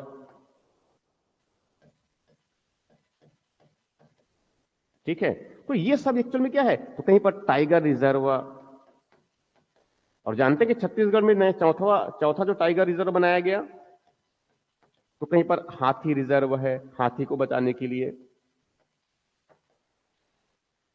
ठीक है। जामवंत परियोजना है भालू के लिए, गजराज परियोजना है हाथी के लिए, ठीक, समझ में आ रहा है ना। ये जटायु गिद्ध परियोजना है, गिद्धों को बचाने के लिए। तो इस प्रकार से क्या है, तो ये सब में क्या है, ये ठीक है। इनके साथ एक और छत्तीसगढ़ में देखे अपने जंगल सफारी बनाया है नया रायपुर में, तो भी किस लिए है, सुरक्षित करने के लिए किया गया ना। तो इस प्रकार से क्या है, वन्य जीवों की रक्षा करने के लिए हमने इस प्रकार से बायोस्फीयर रिजर्व है, 18 बायोस्फीयर रिजर्व हमारे पास में है, ठीक है। नेशनल पार्क का तो संख्या जो है अब थोड़ा सा मेरे ख्याल से 102, 5 तो पहले था, 103, 4, 5 के आसपास है, एग्जैक्टली मुझे भी ध्यान नहीं है डाटा। वन्यजीव अभ्यारण्य बड़ी मात्रा में है, सामुदायिक रिजर्व है, सुरक्षित रिजर्व है, वेटलैंड है, ठीक है। तो यह सब किस लिए बनाया जा रहा है, ये सब किस लिए बनाया जा रहा है, जिससे हम वन्यजीवों की रक्षा कर सके, उनको बचा सके। बहुत पहले बड़ी मात्रा में क्या है, शिकार किया गया है, इतना शिकार किया गया, इतना शिकार किया गया कि टाइगर तो गिने चुने ही है, और चीता तो लगभग गायब ही हो गए। इस प्रकार से क्या है, अनुच्छेद 48A में क्या है, पर्यावरण का संरक्षण और संवर्धन, और दूसरी बात क्या है, वन्य जीवों की रक्षा। अब मैं आगे बढ़ जाता हूं अनुच्छेद 49 की तरफ। अब आगे बढ़ जाता हूं मैं अनुच्छेद 49 की तरफ। अनुच्छेद 49, अनुच्छेद 49 जो है, ये एक्चुअल में अगर देखा जाए तो ये भारत की विरासत से संबंधित है। अनुच्छेद 49 जो है, वास्तविक में अगर देखा जाए तो ये भारत की विरासत का संरक्षण की बात करता है। ये भारत की विरासत का मतलब क्या हुआ, यदि हड़प्पा काल में अगर कुछ मिला हुआ है, हड़प्पा काल में भी अगर कुछ मिला हुआ है, हमें वैदिक काल की भी कुछ साक्ष्य अगर मिले हुए हैं, या फिर चलो उसमें हमें हड़प्पा के समय के बाद चलो उसमें मौर्य काल से संबंधित, सम्राट अशोक से संबंधित कुछ मिले हुए, उनका शिलालेख मिल गया, उनका कोई स्तंभ लेख मिल गया, समझ में आ रहा है ये, या फिर समुद्रगुप्त से संबंधित कोई स्तंभ लेख मिल गया, ठीक है, या फिर पुराना कोई मंदिर है, पुराना कोई देवालय है, ठीक है, पुराना कोई मंदिर है, कोई पुरानी वस्तुएं हैं, कोई पुराना कोई प्रतीक है, समझ में आ रहा जो कह रहा हूं मैं ये। तो जो हमारी विरासत है, जो हमारे राष्ट्र के लिए एक एक विरासत के रूप में है, तो राष्ट्र के लिए बहुत विशेष महत्व रखता है। तो राष्ट्र के लिए विशेष महत्व रखने वाले जो ऐतिहासिक स्थल है, कोई वस्तुएं या वो स्थान, स्वाभाविक है ऐसे स्थानों को तो हमें सुरक्षित करना चाहिए ना, बिल्कुल सुरक्षित रखना चाहिए ना। क्यों, क्योंकि ये हमारी विरासत है, वो हमारी धरोहर है, वो बताता है कि हमारा इतिहास कैसा रहा है। स्वाभाविक है हमें इन सबको क्या है, सुरक्षित रखना चाहिए। इसीलिए भारत के संविधान में प्रावधान किया गया कि राष्ट्रीय महत्व की स्मारकों और स्थानों और वस्तुओं का संरक्षण करेगा राज्य। राज्य राष्ट्रीय महत्व के स्मारक, स्थान और कोई वस्तुएं, इन सबका राज्य जो है संरक्षण करेगा, इन सबका राज्य जो है संरक्षण करेगा। ठीक, इस प्रकार से क्या हुआ, ये हो गया अनुच्छेद 49। अब उसके बाद मैं आगे बढ़ रहा हूं, यहीं पर अनुच्छेद 50 की बात कर रहा हूं मैं। इसमें क्या है, अनुच्छेद 50 की बात कर रहा हूं। अब ये अनुच्छेद 50 जो है एक्चुअल में अगर देखा जाए तो ये शासन व्यवस्था से संबंधित है, देखा जाए थोड़ी सी ये, ठीक है। जैसे जैसे जो है जैसे जो है कि अब पहली क्लास में जब बताया था, शुरू शुरू जब क्लास लिया था मैंने, तब बताया था उस समय कि भारत में जो शासन की व्यवस्था है, भारत में जो शासन व्यवस्था है, जो शासन व्यवस्था है वो किस प्रकार शासन है। भारत एक्चुअल में एकात्मक परिसंघ है। भारत में क्या है, एकात्मक परिसंघ है। एकात्मक परिसंघ होने का मतलब ये होता है, एकात्मक परिसंघ होने का मतलब ये होता है कि इसमें एक शक्तिशाली केंद्र है। केंद्र मतलब होता है संघ, तो संघ के पास में क्या है, ज्यादा शक्ति है। मगर इसके साथ साथ और साथ में क्या है, इसमें राज्य भी है। इसमें क्या है, राज्य, तो राज्य को भी शक्ति मिली है, मगर इनकी शक्ति थोड़ी सी क्या है, कम है। तो एक्चुअल में जो है भारत को मजबूत बनाए रखने के लिए हमने केंद्र को ज्यादा शक्तिशाली बनाया हुआ है, मगर संविधान ने राज्य को भी शक्ति दिया है। तो इस प्रकार से अगर देखें तो ज्यादा शक्ति जो है केंद्र में है, इसीलिए हम उनको एकात्मक शासन की व्यवस्था कहते हैं। और संघात्मक शासन की व्यवस्था इसलिए कहा जाता है कि हमारे पास में संघ को भी शक्ति दिया गया है संविधान ने, और साथ में राज्य को भी शक्ति दिया गया है संविधान ने। इस प्रकार से भारत में देखा जाए शासन की व्यवस्था किस प्रकार की है, एकात्मक शासन, एकात्मक परिसंघ है। मगर इनके साथ शासन की एक दूसरी और महत्वपूर्ण विशेषता जो भारत के संविधान में स्थापित किया गया है, मैं कुछ नई बातों को ले रहा हूं, मैं कुछ नई बातों को ले रहा हूं थोड़ा सा समझाने के लिए मुझे। वह है इसमें शक्ति का पृथक्करण। शक्ति का पृथक्करण, ये तो नई बात है, ये मैं जो बता रहा हूं, मैं नई बात है, मुझे समझाना बहुत अनिवार्य है, नहीं तो इस अनुच्छेद 50 को समझ नहीं पाएंगे। ठीक है, जैसे कि इसमें आप जानते हैं कि भारत में अगर हम राज्य के अंग की बात करते हैं तो एक तरफ क्या होता है, इसमें कार्यपालिका है, ठीक है, दूसरा क्या है, इसमें विधायिका है, और तीसरा क्या है, न्यायपालिका है। तीसरा क्या है, न्यायपालिका है। अब कार्यपालिका क्या करता है, ये कानून लागू करता है, ये कानून लागू करता है। ये विधायिका क्या काम करता है, ये कानून बनाता है, ये ठीक है। और न्यायपालिका क्या काम करता है, ये न्याय देता है, ये राइट। तो स्वाभाविक है ये तीनों के काम बिल्कुल स्पष्ट रूप से बटे हुए हैं ना, तीनों के काम जो स्पष्ट रूप से बटे हुए हैं। अब कल्पना कीजिए कि आप कल्पना कीजिए कि अगर मान लो कानून लागू करने काम स्वयं अगर विधायिका करे, या विधायिका के कुछ काम अगर मान लो कार्यपालिका करना शुरू कर दे, न्यायपालिका जो है कानून को लागू करना शुरू कर दे, वही खुद कानून बनाना शुरू कर दे, तो स्वाभाविक ऐसे में क्या होगा, समझ में आ रहा है जो कह रहा हूं मैं ये। तो संविधान में जो लक्ष्य दे रखे हैं, क्या हम कभी प्राप्त कर पाएंगे? ये आपस में झगड़ना शुरू कर देंगे कि वो मेरा जो अधिकार क्षेत्र था उसमें आके काम कर रहा है, ये कोई कहेगा कि मेरे अधिकार क्षेत्र में आकर जो है वहां मेरे काम को हड़प लिया। तो स्वाभाविक ऐसे में क्या होगा, ये आपस में झगड़ेंगे, और आपस में अगर झगड़ेंगे तो क्या हम उस संवैधानिक जो लक्ष्य है उनको प्राप्त कर पाएंगे? बिल्कुल नहीं ना। एक घर का विकास कैसे होता है, तब जब घर में अगर चार भाई है तो चारों मिलकर के जो है एक ही उद्देश्य के लिए काम करे, और एक भाई एक तरफ जा रहा है, दूसरा भाई दूसरी तरफ जा रहा है, तीसरे तीसरे तरफ जा रहा है, चौथा चौथा, तो क्या उस घर का विकास होगा? नहीं ना। ठीक, इसीलिए भारत के संविधान में स्पष्ट कर दिया गया है कि भाई कार्यपालिका जो है ना, ये जो कार्यपालिका है, ये वो अब वो न्यायपालिका, दोनों अलग अलग अपना कार्य क्षेत्र रहेगा, दोनों को अलग अलग कर दिया गया कि दोनों एक दूसरे कार्य में कोई इंटरफेयर नहीं करेगा। तो यही कहां पर किया गया है, अनुच्छेद 50 में किया गया है। अनुच्छेद 50 में सीधे स्पष्ट कर दिया गया है कि कार्यपालिका से न्यायपालिका का अलगाव, दोनों अलग अलग काम करेगा अपना। कार्यपालिका ना तो न्यायपालिका के कार्य में कोई इंटरफेयर करेगा, और ना ही जो है न्यायपालिका कार्यपालिका के कार्य में कोई इंटरफेयर करेगा। इस प्रकार से क्या हुआ, ये हो गया अनुच्छेद 50। अब मैं आगे बढ़ता हूं अनुच्छेद 51, जो इस राज्य की नीति तत्वों के अंतिम अनुच्छेद है। मैं आगे बढ़ता हूं अनुच्छेद 51 में, और अनुच्छेद 51 में जो है भारत के संविधान में एक ऐसा प्रावधान है ठीक है, जो सुनने में तो बहुत अच्छा लगता है, ठीक है, सुनने में रियली बहुत अच्छा है और बड़ा सुकून देने वाला है। इसमें जो प्रावधान रखे हैं वह क्या है?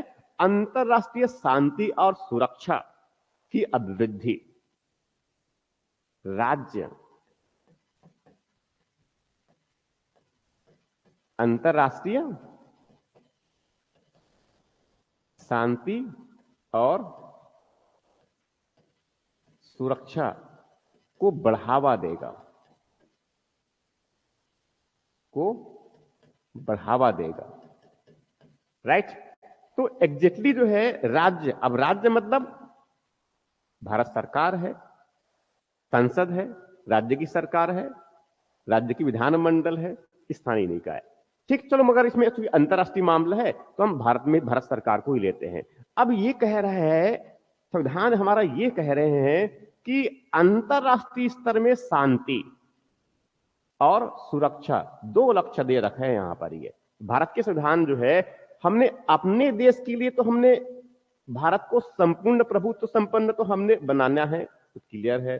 उनको हमें जो है समाजवादी भी बनाना है, हमें उनको पंथ निरपेक्ष भी बनाना है, हमें उनके शासन की पद्धति लोकतांत्रिक भी बनाना है, और हम भारत को एक गणराज्य बनाना चाहते हैं। ये हम इसके लिए प्रयास करेंगे। और इसके साथ संविधान ने ये भी लक्ष्य रख रखा है कि हम भारत के समस्त नागरिकों को न्याय देंगे, उनकी स्वतंत्रता की रक्षा करेंगे, उनको जो है हम समानता के साथ में व्यवहार करेंगे, साथ में भारत में राष्ट्रीय एकता और अखंडता और प्रत्येक व्यक्ति की जो है जो अस्मिता ठीक बना रहे, इसके लिए आपस में जो भाईचारे की भावना है उनको हम बढ़ावा देंगे, राइट। तो भारत के संविधान में इस प्रकार के लक्ष्य रखे गए हैं ना, तो ये तो भारत के लिए लक्ष्य हो गया, ठीक है। मगर इनके साथ साथ ये भारत में देने के लिए हो गया, मगर हम चाहते हैं कि पूरी विश्व में भी शांति रहे, पूरी विश्व जो है सुरक्षित रहे। ये एक्चुअल में अगर देखा जाए तो भारत का जो इतिहास है, जो हमारी परंपरा है, वो हमें वही सिखाता है। हम भारत को तो पूरा एक परिवार हम मानते हैं ना, एक कुटुंब मानते हैं, मगर केवल भारत ही नहीं, ये पूरा विश्व, भारत की जो परंपरा है उसमें पूरा विश्व एक कुटुंब के समान है। ये पूरा विश्व क्या है? एक कुटुंब के समान है। और अब जानते हैं, आप नहीं जानते हैं तो मैं स्पष्ट कर दूं, महाउपनिषद 108 उपनिषद में एक उपनिषद है महाउपनिषद, उनमें स्पष्ट रूप से कहा गया है वसुधैव कुटुंबकम, वसुधैव कुटुंबकम। तो इसीलिए भारत के संविधान में जो है यही बातें कह दिया गया है कि हम अपने देश में तो शांति और सुरक्षा स्थापित करना चाहते हैं ही। इसीलिए मार्च 2026 तक जो नक्सल की गतिविधियां हैं ना, उनको पूरी तरह से समाप्त करने का भारत सरकार ने प्रण कर रखा है, ठीक। तो वैसे ही क्या है, हम ये चाहते हैं कि केवल भारत में ही शांति और सुरक्षा रहे, ऐसे नहीं, हम पूरे अंतरराष्ट्रीय स्तर पर चाहते हैं कि वहां शांति और सुरक्षा रहे। अब ये तो लक्ष्य है, मगर इस लक्ष्य को पाना लगभग असंभव है, लगभग असंभव है। क्यों? अब जानते हैं, आप ठीक है युद्ध नहीं करेंगे, मगर पड़ोसी वो तो जो है समझ रहे हैं ना ये, और उधर रूस यूक्रेन पर, नहीं तो ईरान, नहीं तो सीरिया, समझ रहे हैं। तो स्वाभाविक है ये अंतरराष्ट्रीय स्तर पर शांति और सुरक्षा को स्थापित करना ये अपने आप में काफी चुनौतीपूर्ण कार्य है। मगर ये बहुत अच्छा है कि भारत का संविधान इस प्रकार से कह रहा है, तो स्वाभाविक है हमें अपने जो है पड़ोसी के साथ में हो या किसी और अन्य देश के साथ में हमें संबंध किस प्रकार से बनाना चाहिए, तो संबंध इस प्रकार से बनाना चाहिए हमें जिससे क्या है पूरा अंतरराष्ट्रीय पर शांति और सुरक्षा को बढ़ावा मिले। तो इस प्रकार से अगर देखा जाए तो ये अनुच्छेद 51 जो प्रावधान है, ये एक्चुअल में हमारी जो विदेश नीति है, ये एक्चुअल हमारी जो है, जो भारत सरकार की जो विदेश नीति होती है, विदेश नीति का ये मूल सिद्धांत है, इसमें मूल सिद्धांत है। इन सिद्धांतों के आधार पर ही भारत में विदेश नीति का निर्धारण किया जाता है ये, राइट। इस प्रकार से क्या हुआ, ये अनुच्छेद 51 जिनमें क्या रक्षा रखा गया है कि राज्य अंतरराष्ट्रीय शांति और सुरक्षा को बढ़ावा देगा। इस प्रकार से क्या है, ये भारत की विदेश नीति किस प्रकार से बनाया जाए, उसकी मूल भावना क्या हो, वो इसको बताया गया है किसमें, अनुच्छेद 51 में, राइट। तो इस प्रकार से क्या हो गया कि आज मैं जो है, ये लास्ट अनुच्छेद था राज्य की नीति निर्देशक तत्व में। अब इसमें देखिए, मैंने फिर से एक बार रिवीजन ले लेता हूं जिससे आपको आसानी से याद रहेगा। फिर से जा रहा हूं वापस, वही मैं अनुच्छेद 40 से बात करता हूं, अनुच्छेद 40 से बात करता हूं। ठीक, ये हो गया अनुच्छेद 41। अनुच्छेद 36 में जो है, अब जानते हैं कि राज्य की परिभाषा दिया गया है। 37 में दिया गया है कि न्यायालय के द्वारा भागचार को प्रवर्तित नहीं करवाया जा सकता, मगर ये देश के शासन के लिए क्या है, मूलभूत है, और नीति निर्माण या विधि निर्माण में इसका प्रयोग करना राज्य का ये कर्तव्य है। ये अनुच्छेद 37 में दे रखा है। अनुच्छेद 38 में दे रखा है कि राज्य सामाजिक, आर्थिक और राजनीतिक स्तर पर न्याय प्रदान करने के लिए सामाजिक व्यवस्था बनाएगा। ठीक, ये अनुच्छेद 38 में दे रखा है। अनुच्छेद 39 में दे रखा है कि राज्य के द्वारा अनुसरणीय कुछ नीतिगत तत्व है। महिला हो चाहे पुरुष हो, सबको समान रूप से अपनी आजीविका प्राप्त करने का अधिकार होगा। जो संपत्ति और जो उत्पादन के जो साधन है, उस पर जो नियंत्रण है वहां समुदाय के हित के लिए होगा। सबको समान काम के लिए समान वेतन मिलेगा। यही सब बात है एक्चुअल में अनुच्छेद 39 में। अनुच्छेद 39A में जो है, निःशुल्क विधिक सहायता, समान न्याय और निःशुल्क विधिक सहायता, ये अनुच्छेद 39 में है। उसके बाद अनुच्छेद 40 में ग्राम पंचायतों का संगठन, राइट। उसके बाद अनुच्छेद 41, अनुच्छेद 41 राज्य को क्या है, कुछ दशाओं में वहां काम, शिक्षा और लोक सहायता पाने का अधिकार देता है। बताया मैंने कि मनरेगा योजना है, शिक्षा भी इसीलिए किया जा रहा है। लोक सहायता पेंशन के बारे में बताया, इसमें किसके लिए है, बुजुर्गों के लिए है इसमें, ठीक है, बुजुर्गों के लिए है, इसमें दिव्यांगजनों के लिए है, ठीक है, और विधवाओं के लिए है, ठीक है। इस प्रकार से, तो इस प्रकार से क्या है, और परिवार सहायता, किसी परिवार के अगर मुखिया की अगर मान लो मृत्यु हो गया तो उसमें परिवार को सहायता दिया जाता है, परिवार सहायता, ठीक है। ये सब क्या है, लोक सहायता पाने का अधिकार की बात करते हैं। सामाजिक सुरक्षा से संबंधित है बेसिकली ये क्या है, सामाजिक सुरक्षा से संबंधित है, ठीक है। जैसे कि इसमें अटल पेंशन योजना है, अटल बीमा योजना है, तो क्या है, बीमा भी क्या है, सामाजिक सुरक्षा है ना। ठीक, इस प्रकार से ये, तो ये क्या हुआ अनुच्छेद 41 की बातें। वैसे क्या है अनुच्छेद 42, अनुच्छेद 42 में क्या है, राज्य कुछ दशाओं में जो अपनी आर्थिक संभावना क्या है, काम की न्यायोचित और मानवोचित दशाओं का निर्माण करेगा। ऐसा कौन करेगा, राज्य करेगा, ये उनका दायित्व है। न्यायोचित और मानवोचित दशाओं का मतलब क्या है, जहां पर काम किया जा रहा है कि वहां की परिस्थितियां इस प्रकार का हो कि वहां पर रियल में एक इंसान काम कर सके।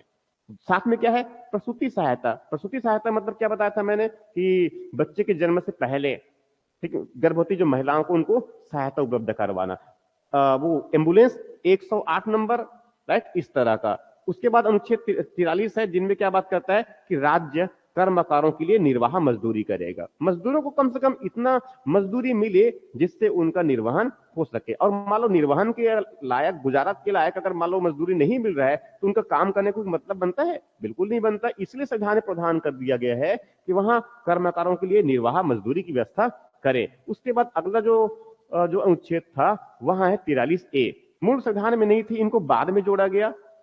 43A मूल संविधान में नहीं थी, इनको 42वें संविधान संशोधन अधिनियम से जोड़ा गया। और उसमें क्या है, उद्योगों के प्रबंधन में कर्मकारों का भाग लेना। अब उद्योगों प्रबंधन मतलब किसकी बात करूं, कोई भी उपक्रम है, कोई कंपनी है, सरकारी कंपनी की बात कर रहा हूं मैं, ठीक है। तो उसमें कर्मकार मतलब कौन, श्रमिक। श्रमिक जो है मैनेजमेंट में भाग बने, मैनेजमेंट का वहां हिस्सा बने, इसीलिए जो है संविधान में प्रावधान कर दिया गया, ठीक है। उसके बाद अनुच्छेद 43B है, ये भी मूल संविधान में नहीं था, इनको बाद में जोड़ा गया 57वें संविधान संशोधन अधिनियम से, ठीक है। अब इसमें प्रावधान जो किया गया कि राज्य जो है, जो सहकारी समितियों के माध्यम से वहां लोगों का विकास करेगा, मतलब सहकारी समितियों को वहां बढ़ावा देगा। सहकारी समिति जो है यहां किसी से संबंधित भी हो सकता है, यहाँ जो है मछुआरों से भी संबंधित हो सकता है, यहाँ जो है बुनकरों से भी संबंधित हो सकता है, यहाँ जो है वन उत्पाद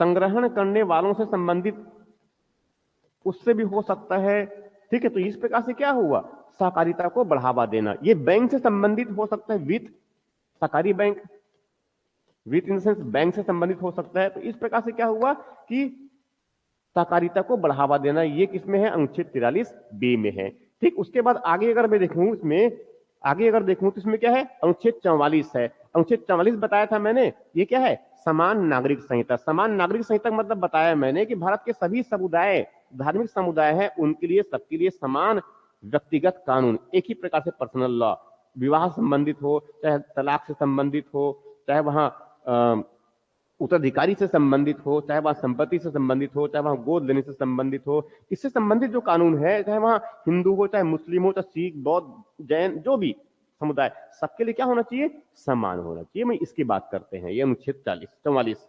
उसके बाद फिर बताया मैंने अनुच्छेद 45 है। अनुच्छेद 45 किसके लिए बात करता है, वो जो है जिनकी उम्र जो है 6 वर्ष से कम आयु के जो बच्चे हैं, कम 6 वर्ष से कम आयु के बच्चे, तो उनका देखरेख करना, ठीक है, उनका देखरेख करना, उसके बाद उनको खान पीन, उनका लालन पालन, उनको प्रारंभिक जो शिक्षा दिया जाना है, तो सब कहां पर, आंगनबाड़ी भेज देंगे, मिनी आंगनबाड़ी भेज देंगे, बाल बाड़ी भेज देंगे, वहीं पर जो है खाते खाते क्या है, कुछ सीखेंगे।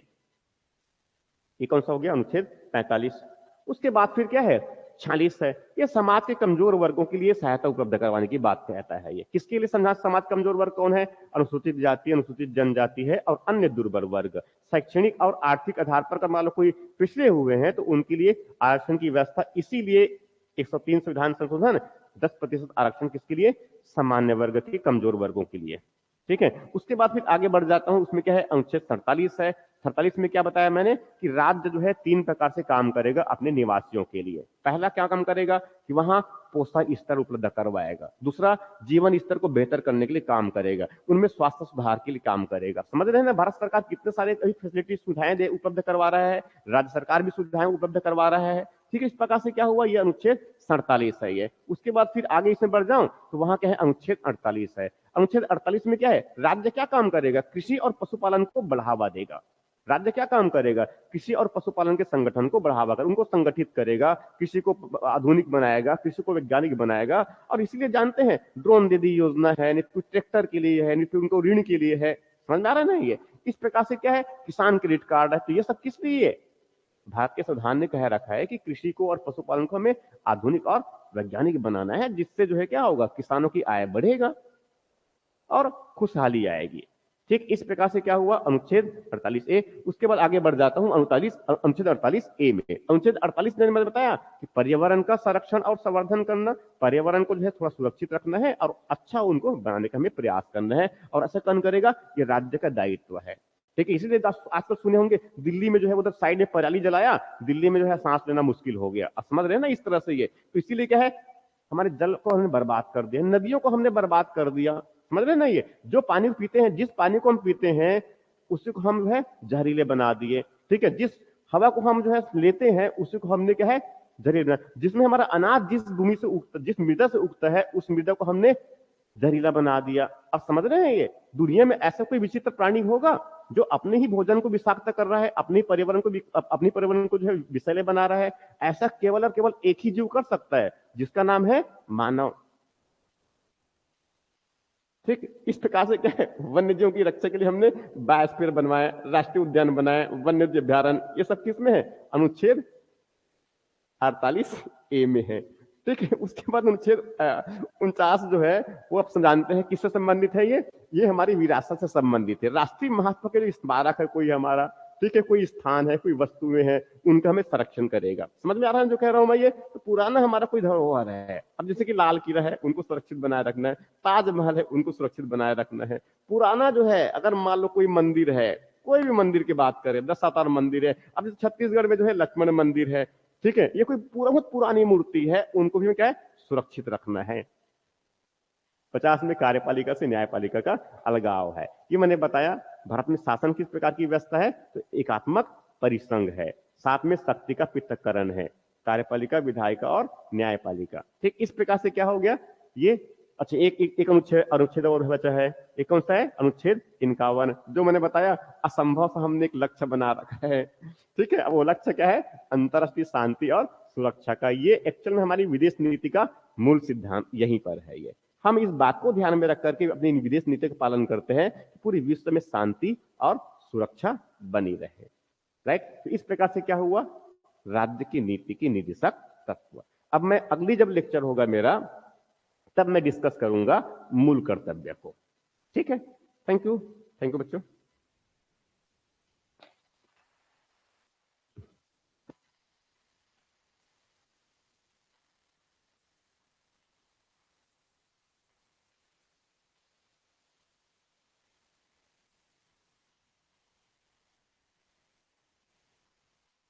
Thank you Bharti, thank you Vipin, thank you Vishnu. Okay.